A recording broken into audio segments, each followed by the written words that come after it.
Okay, I've got a question. What does a bougie hotel, an impulsive royal, and children's literature have in common? Well, somehow, believe it or not, they are all key plot points in a brand new movie on Hallmark Channel 2025's A Sweet Holiday Romance. And we've got a lot to talk about, Jennifer. We do, Josh, and we will unwrap it all on this episode of Do You Watch What I Watch? Sit down and watch, then have a talk with Jennifer and Josh. Josh, I don't know how you feel, but as we're recording, it's the week before, it's the last week of my kids' school. So we got a newsletter that lists all the fun and crazy things that are happening every day, which somehow involve me to some extent and them being off schedule and me still trying to work and do the Christmas things and them dressing up like the Grinch or jammies, but not this kind of jammies, only like school approved jammies in certain regulations. And it's just a little much. Would you agree? It's a lot of much. I'm totally there with you. And then we've got, I don't know if it's the same situation for you, but we've got the school one and then we have the daycare one. And of course, it's Ugh. different things, different days. Thursday last week, we were encouraged to dress our kids up like snowmen, which is not anything that I want to have to be thinking about at 6:45 on a Thursday morning with three screaming kids. It's just unfair. It's unfair. It is. Now, I will say our 7-year-old son, they had their Christmas program Friday night, and he was not in a solo by himself, but he was featured in a breakout of 4, him and 3 other friends, because they did a bunch of different versions of Jingle Bells. So there was one group did like the Western version or the Cha-Cha version. My son was in the Jingle Bell rap portion of the evening. That And tracks. his friend did the worm across the stage. And I'll tell you Stop what, it. Brought I the house think I've down. never been more proud than that moment.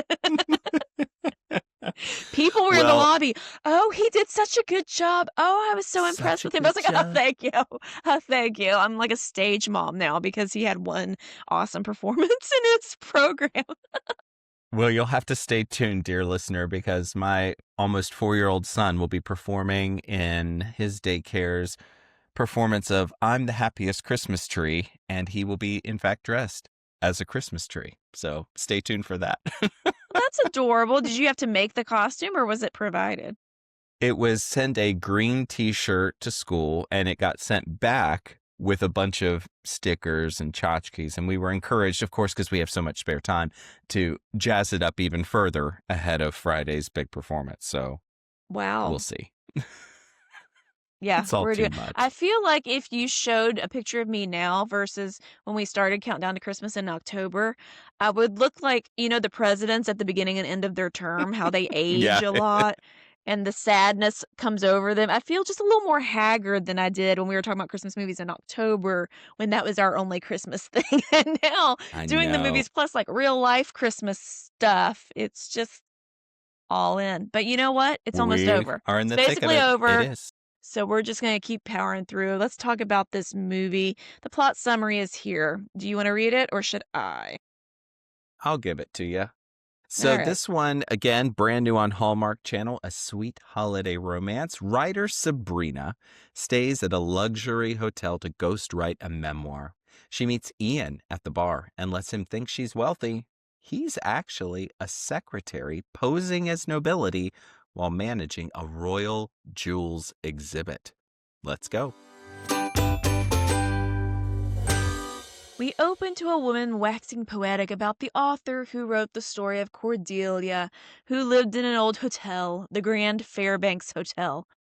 Cut to our leading lady, Sabrina, who is working at the cafe, and she is moving into the Grand Fairbanks Hotel until Christmas to ghostwrite a memoir. She will be there for 10 days. She landed the gig because she wrote a piece which was celebrating 50 years of Cordelia, which is what we heard about in the opening sequence. And she gets her luggage, trots off in a bustling New York City, check in, and is staying in none other than the Cordelia Suite. The Cordelia Suite, that's right, you heard it here. This hotel is fictional, fun fact, and was actually filmed at the Fort Garry Hotel in Winnipeg, Canada, according to the Google. The more you know. But it was beautiful. Definitely I thought so too. already in this much, I've got more Christmas warm fuzzies than the entirety of the Up TV movie we covered previously, so Go back and putting listen to that that out one. there, Yeah. Yeah. putting that Mhm. out there. Okay. Sabrina meets with Mr. Westcott, and he's an art broker closing a deal on the phone with George Clooney. He's brokered some of the biggest art deals in history and wants this book to inspire people to dream like he did. And they have until Christmas Eve when he's going to go to Rome, and they got to finish writing this story. He reads part of her article out loud about the author of Cordelia and wants something eloquent like that. Okay. She's back in her suite that night, ordering room service because she's hard at work on this book for at least this part of the movie. And then orders room service and, oh, runs downstairs in her robe to the bar kitchen to pick it up because they were only open for like 3 more minutes. And I could actually identify with that. I would probably do the same, even though it's grossly inappropriate. She Mhm. starts stuffing her face with this delicious looking turkey sandwich at the bar, and it's not her sandwich. There's a handsome fella next to her, and he's like, "That's my sandwich." She's like, "No, it's not our sandwich," and her mouth is full. Turns out she ordered the same sandwich as another fella. She took his sandwich. It's all good though. He's a chap from London, and of course, he's our leading man. His charity that he talks about has an event in the city. That's why he's there. He asked her why she's there. Well, she signed an NDA, so she can't disclose why she's there, but they do exchange some rather witty banter. He hits on her hard, and he mentions he's staying at the hotel until Christmas because I guess that's what everybody's doing. 10-day stay in the hotel. What is your thought so far with this movie? We're kinda, like, right out of the gate, high energy. We're high energy here. I'm honestly a little skeptical because I think we've talked about this before. Royal movies are just not normally my jam. And I was a little skeptical that this was going to lean in too heavily to that royal plotline. So I needed to be convinced. That was my posture. What about you? Same, and like we've said a couple other times, I saw not very much marketing leading up to this movie. I hadn't even seen a preview for it. Maybe I just wasn't seeking it out, but I saw so much promotion for Grand Ole Opry and The Bills and some of these earlier Three Wisest Men movies that I feel like from now through the rest of the year, I really don't know much about these movies. And I think that's unfortunate. Let's keep going. All right. Sabrina is interviewing Mr. Westcott over a tower of delicious looking pastries, croissants galore.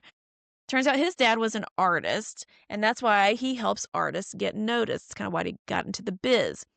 He gives this clumsy butler in their room tips on how to be more, discreet and professional, da da da da. Turns out he was a butler at the Fairbanks Hotel back in the day. He's reluctant to talk about that part of his history, though, in his memoir, but Sabrina's so good at her job, I guess, she convinces him to at least consider it. So we get throughout the rest of the time, we're going to get these flashbacks to when he was a butler. It turns out he was the butler to Hazel Holly, who was the author of the Cordelia series, who Sabrina wrote about and got noticed. So we're like lots of interconnectedness with these characters. It's not a time travel movie. I saw people online calling it time travel. It's not, but they do flash back and show you scenes from a previous Mr. Westcott's life. So not time travel, but we do flashback. Sorry if that's confusing to listen to, but here we are. I'm gonna make the most sense I can. All right. So he in the flashback is talking to Hazel, and she's kind of encouraging him to, be who he is and this, that, and the other. And she's kind of this quirky character. We've seen her play B-roll characters in Hallmark movies before. I meant to look up her name. Love this actress. Thought she did a great job here. All right, Sabrina is shopping and runs into Ian, the guy from the bar, and they talk to Tabitha, who is the girl who runs the boutique, and she's putting a snowflake necklace on Sabrina, and it's like, just try it on. This necklace had to have been bucks deluxe, as you would say, and Sabrina's like, I don't think I can do this," and Tabitha's like, "I'm just gonna put it on hold." I really like this Tabitha character. She's kind of the everyman best friend, like, she just fills that role really well and Hmm. was a fun addition to the cast. Ian and Sabrina walk to get cocoa and cut back to the jewelry hotel, and we see Spencer Braxton is flirting with Tabitha. Now, Spencer Braxton, Lord Braxton, is the royal of the movie. But what you need to know about him is he's Mr. Gallivants all around, falls in love too quick, he's sloppy, he's in the tabloids a lot, and the royal mother has put Ian, his college roommate, in charge of keeping Spencer wrangled and on track and to not embarrass the family anymore. But basically, anytime Spencer is out of Ian's sight, he's doing something crazy. Right now, he's flirting hard with Tabitha. And Ian comes in, he breaks them up because he promised Spencer's mom that he wouldn't get involved and that Lord Braxton would not spend all of his money. He does mention, well, I'm not rushing into things to Ian, but he does say, I'm going to take Tabitha, Tabby Cat, to the Rockettes later. So he's Tabby already in cat. deep with Tabitha. I thought it was funny. I liked his character. I thought he was I zany did and too. silly and Yeah. messy Mhm. and all of that. All right, we're cutting to a scene where Sabrina and her friend are having drinks at the hotel, and the friend is trying to hunt down the Royals because she saw an Insta post that Royals are staying at the hotel. But nobody knows what Lord Braxton looks like because, well, that's true. They said he's in the tabloids a lot. They say he's never photographed there. I guess his legend is in the tabloids, maybe, but not his face. Maybe I misunderstood something there. Question mark. A Unclear. little. Nobody knows what he looks like. Okay. Yeah. Apparently. And the friend Sure. puts on a tiara casually Just to as just, one does. should a royal be around, why not? Turns out behind them, we see Ian meeting with a lady because he's in charge of debuting the Lady Jewel collection in this city and the proceeds will go to the charity. Sabrina, bumps into Ian, and now she's convinced because she overheard part of the conversation that he is Lord Braxton, the royal. And since Lord Braxton is never photographed, her and her friend convince themselves that, hey, a royal likes you, Sabrina. You went and had cocoa with a royal. Sabrina takes Ian to a library because she asks, they kind of start dating ish, right? So she's like, here, I'm going to take you to one of my favorite places that was home away from home when we grew up. It's a library to look at children's books where she spent a ton of time growing up. And then she kind of says, oh, they used to have all these Christmas events, but they stopped doing it because there's not as much interest anymore. Sad day, sad music, whatever. They leave, and outside, she saves him from getting run over by a reindeer pedal cab, which definitely made me think of the Santa Summit. And again, if we could have this Hallmark metaverse, I'd be all about it. Like just little winks and Exactly. nods to things happening around other towns. That'd be so funny. Lord Braxton texts Ian and he wants the credit card to take Tabitha to Atlantic City. And Ian freaks out because he can't let that happen. He would get in so much trouble. He shoves Sabrina in a cab, says, okay, sorry, I gotta go. And then he runs off. Sabrina's got some feelings about this, and they're not positive. Mhm. And the Lord Braxton does not get married, but does stagger in the next morning at 10 a.m. in need of brekkie and a nap. So Ian is losing control of this guy almost immediately. All right. We get another flashback, and it's Hazel, the writer, and Mr. Westcott, the butler. And then what Mr. Westcott convinces Sabrina to go to the mistletoe social that night with him. And he gets her a fancy dress and talks to her more about his past.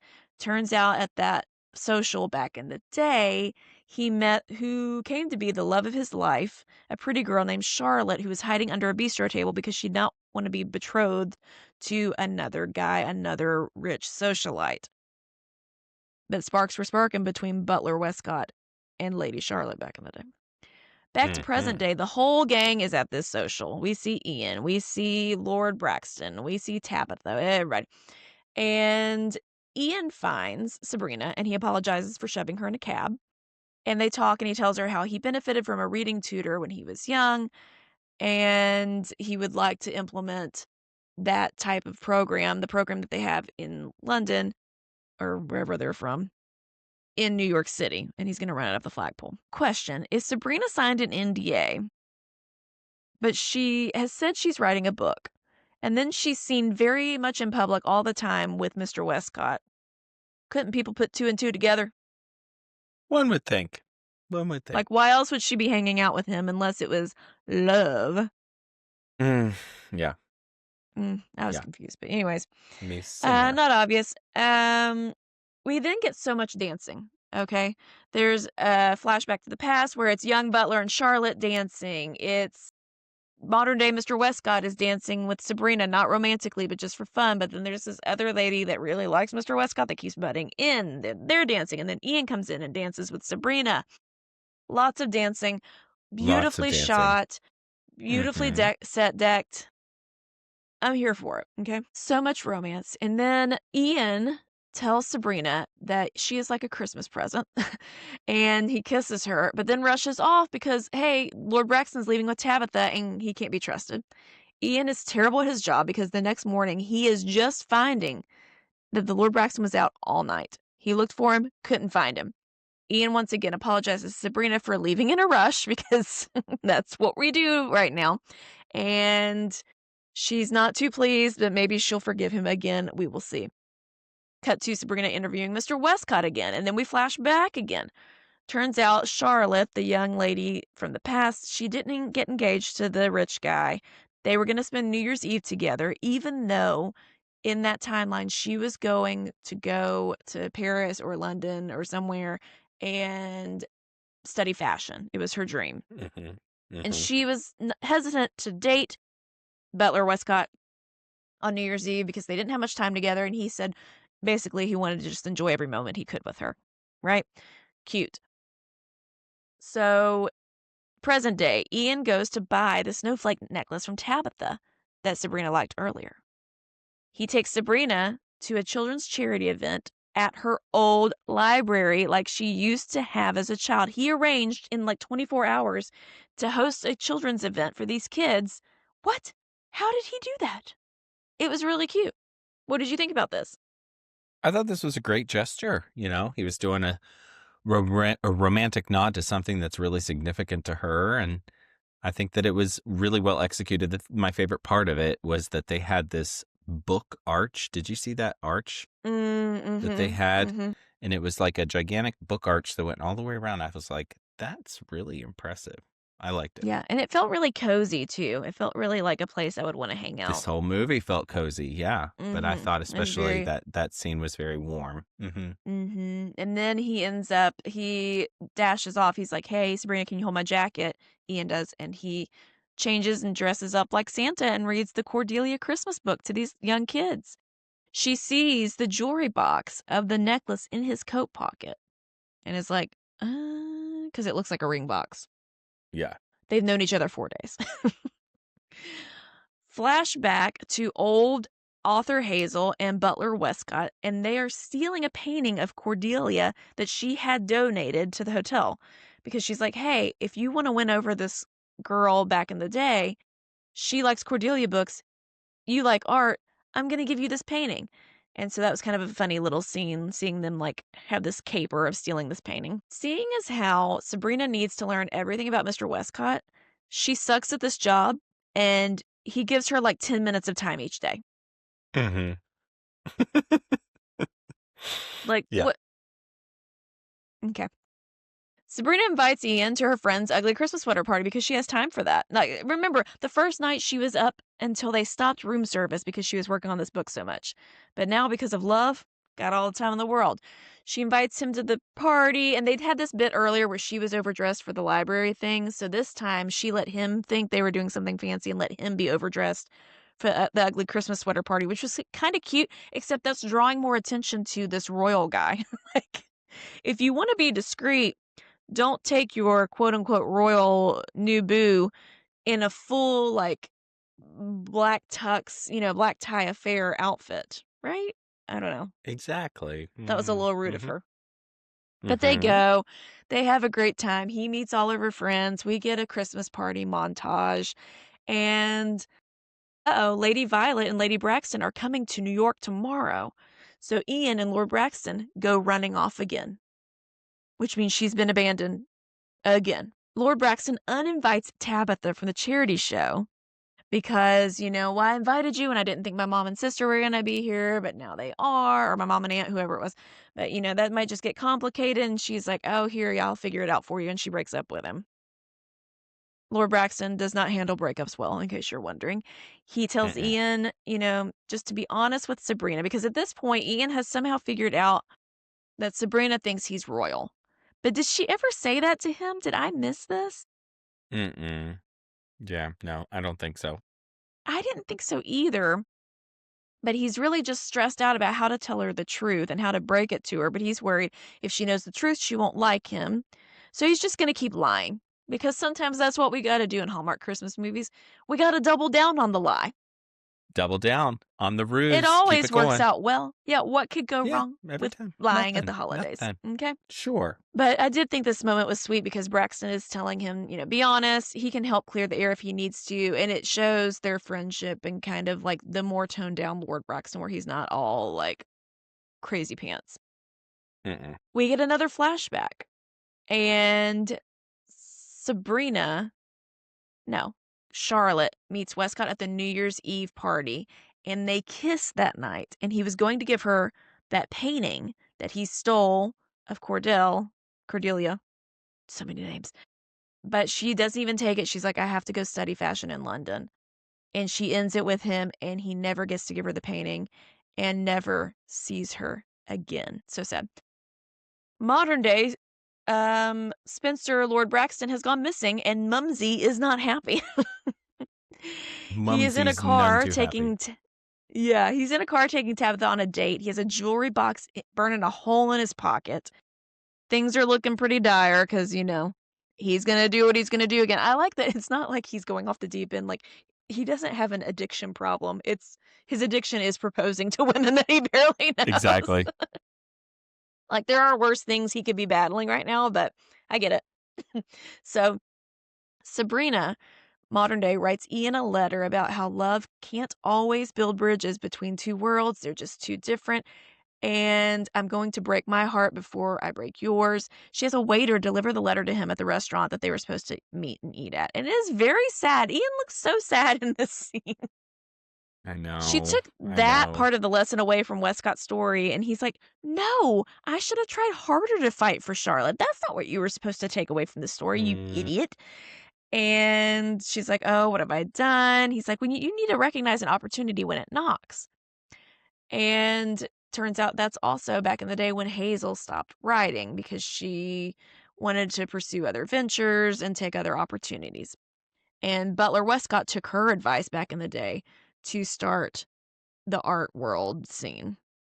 Okay, Sabrina finds old letters that he passed along to her from Westcott that came from Charlotte to Westcott. And it's very much like right away, her family's business went under. She had to take a babysitting gig in London, and things were not going the way she wanted to. She didn't know what she was going to do.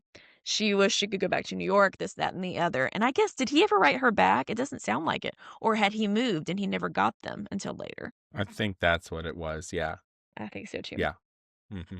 Sabrina shows up at this charity event that the Braxtons were putting on, all these jewels, and Lord Braxton has taken a big ring and it's missing. And then he walks in with Tabitha. Lady Braxton is there and turns out, hey, you know what? She loves New York City this time of year. Sabrina compliments this locket that she's wearing. It's very pretty. And Sabrina figures out when Lord Braxton goes on stage to thank everybody for being there that Ian is not Lord Braxton. She freaks out and runs out and is so offended at the lies.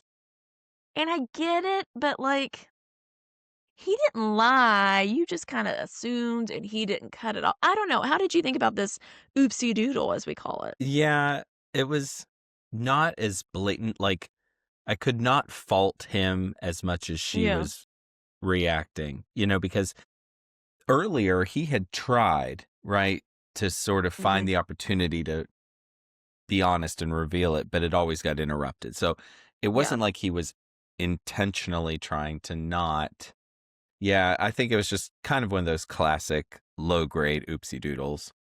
Yeah, and it wasn't like he presented himself as Lord Braxton. He wasn't assuming his identity in the beginning. Right. He was always very much, my name is Ian, this is what I do, but that was all true.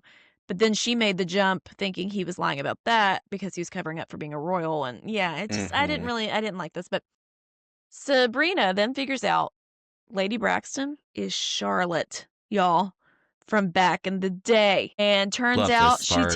she tells Mr. Westcott, Well, he knew that. That's Yeah. not that's not news to him, but he's too old for magic. And she's like, "Come on, you have to go after her." Lady Braxton and Westcott reconnect. Sabrina then chases after Ian, but it's too late. He's left for the airport, y'all.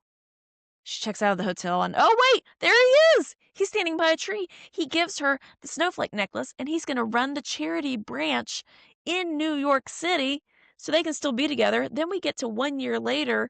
Westcott's marrying Lady Braxton, and Tabitha is engaged to Spencer, Lord Braxton.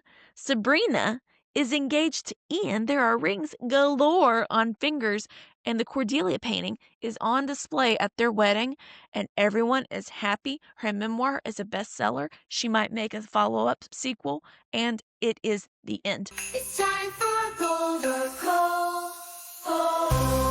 All right, folks, time for our Gold or Coal segment. This is where we break it all down for you to let you know if we think it's worth the watch, and we do that by giving gifts. If there's more gold in the total here, we're going to say it's a bestseller. If there's more coal, it's a literary flop. And if it's a tie, just 3-3, we're going to call it a Merry Christmas. Jennifer, that was a very spirited recap. Hit us with your first gift. My first gift is gold. I really liked the flashbacks. And I liked the way they were shot, like the directorial direction of them, because it would be like, okay, Butler, Westcott and Charlotte were off in a corner booth, right? And modern day Sabrina and modern day Westcott could like look over. It was like they were watching the flashbacks happen, kind of, which is a little bit of Holiday Hotline kind of had a little bit of that thing going on the way it was shot, and I really enjoyed that as a storytelling device. Gold. I agree. More gold for me. I thought this movie was just very warm and very cozy. I loved the way it was shot. It felt very wintry and very warm and opulent. Sometimes these royal movies can feel low budget. This did not feel low budget to me. This felt higher end, and Mhm. I bought the royal component because of the way it was shot, and it felt almost more like a film than a TV movie, and I liked it for that Mhm. that aspect. Yeah. I'm gonna give some coal. Like I said earlier, I didn't like the oopsie doodle. I thought she way overreacted that he was a big liar. Yeah, it's nuanced. I wouldn't be happy if that had happened to me, but for her to storm off like that without giving him a chance to really explain things bummed me out. So, coal for that. Yeah. I'll give some coal as well. At points, this movie felt a little sleepy to me. Like it Mm. was kind of just slower pace, not a lot of action, not a lot of we're going here, we're doing there. A lot of walking and talking in this one. And I Mhm. get it. We gotta do the flashbacks and that sort of thing. So it just felt a little sleepy to me at points. Mhm. I will round off my scores with gold. I really loved all these characters. I thought the casting was really great. I can't think of Hmm. anybody that I was annoyed by from a cast standpoint. There are a lot of characters because I tend to draft movies that have 8,000 people in them, but I thought they each brought something different to their role and unique to their role and heartwarming to their role. And I really liked it. And of course, Jessie Schramm is like a standout actress. I really enjoyed her too. But yeah, thought they were all great. I think I agree with you 100%. My last gift will be gold. This felt like old Hallmark to me. This Hmm. isn't like cutting edge Hallmark, but this is just classic, good, romantic, not a whole lot of comedy, but really leaning into the romance and the story and the royal aspect in a believable way. Like, I just liked it at the end of the day. It was warm. Not Hmm. certainly one of my favorites from this season, but still a good one at the end of the day, which I think is an improvement because, as I recall, Jennifer, we were not too psyched about having drafted this one because of the plot synopsis, but I think it was a pleasant surprise at how endearing and warm this movie was for me. I really enjoyed it. And like you said, we're not big royal movie people. And I do think a lot of it is usually the set doesn't really it's not elevated enough to make you believe it's a royal movie. And this, it's a royal movie, but the leads aren't the royal characters, which helps too. There's plenty of Hmm. royal nuance, but it's not like in your face. We're at a castle and you're Lord whoever from wherever. Like that part was a little more minimized. We put the call out to you guys to see what you thought. And um who is this from? I'm sorry. Julia LeBrock. Julia Lerbrock said, I loved A Sweet Holiday Romance. First, Jessie Schrammer always elevates her roles. Her acting skills are special. The flashback storyline was an added bonus that I was not anticipating. This film was charming, and the entire cast was fantastic. Excellent directing. I agree. Mm-hmm. Yeah, it was good casting, really well directed, and I just thought kind of a unique, warm, kind of a standout movie, at the end of the Mm-hmm. day. So again, Yeah. it's kind of a shame. This is one where you could have put a little bit more promotional bandwidth behind it, and I think it probably would have had a bigger audience, and that's Mm-hmm. kind of a letdown, I think. Well, that's what our ministry is here, Josh. We're trying to tell people what we think and if it's worth the watch. And we would say yes. I mean, we had 4 gold, Yes. just 2 little pieces of coal. So we're going to call it a bestseller. And yeah, I definitely think it's worth the watch. I would recommend anybody watching it at the holidays. And let's talk about what we're going to do next. Sure. And that, friends, is another episode of Do You Watch What I Watch? Hey, if you are watching us on YouTube, do us a favor, go ahead and bop that like button, and you can hit subscribe. That way you'll get your instant notification whenever new content drops on our YouTube channel. If you're listening on a podcast platform, go ahead and like and subscribe. Make sure you write a 5-star review, and hey, let us know what you think about the podcast. We are going to keep things rolling into next year. And we'd love your feedback. If you want to hear us doing some different things or changing up the show format, give us your thoughts and we'll talk about it. We're here for you. That's right. I mean, if you want me to get rid of Josh and bring in somebody else, that's fine. It's just By all totally fine. means. We're here for you. No.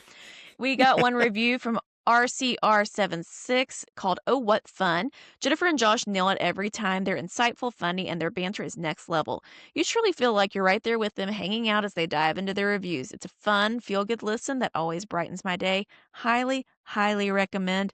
Thank you so much. It really does mean a lot. I had posted this earlier this week. It does seem like we're just 2 friends hanging out and talking about movies, and it's wild to me that people actually listen still. I So know. if you are here, we're so appreciative, truly.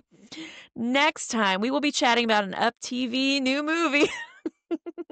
Back to Up TV. They're calling this the most uplifting Christmas ever, and they are 0 for 2 in our book. We'll see if it could turn it around with this one, Jennifer. Oh no, this one's Christmas in Big Sky Country, and here's the plot summary. Becca Collins collaborates with Logan Johnston, the oil company's new PR agent, to ensure her brother-in-law returns home safely for the holidays. After an incident on an oil rig, can Becca trust Logan's intentions? Sounds so uplifting. We will have much to discuss. But until then, may your days be merry and bright. In other words, may they be uplifted. And we will see you next time.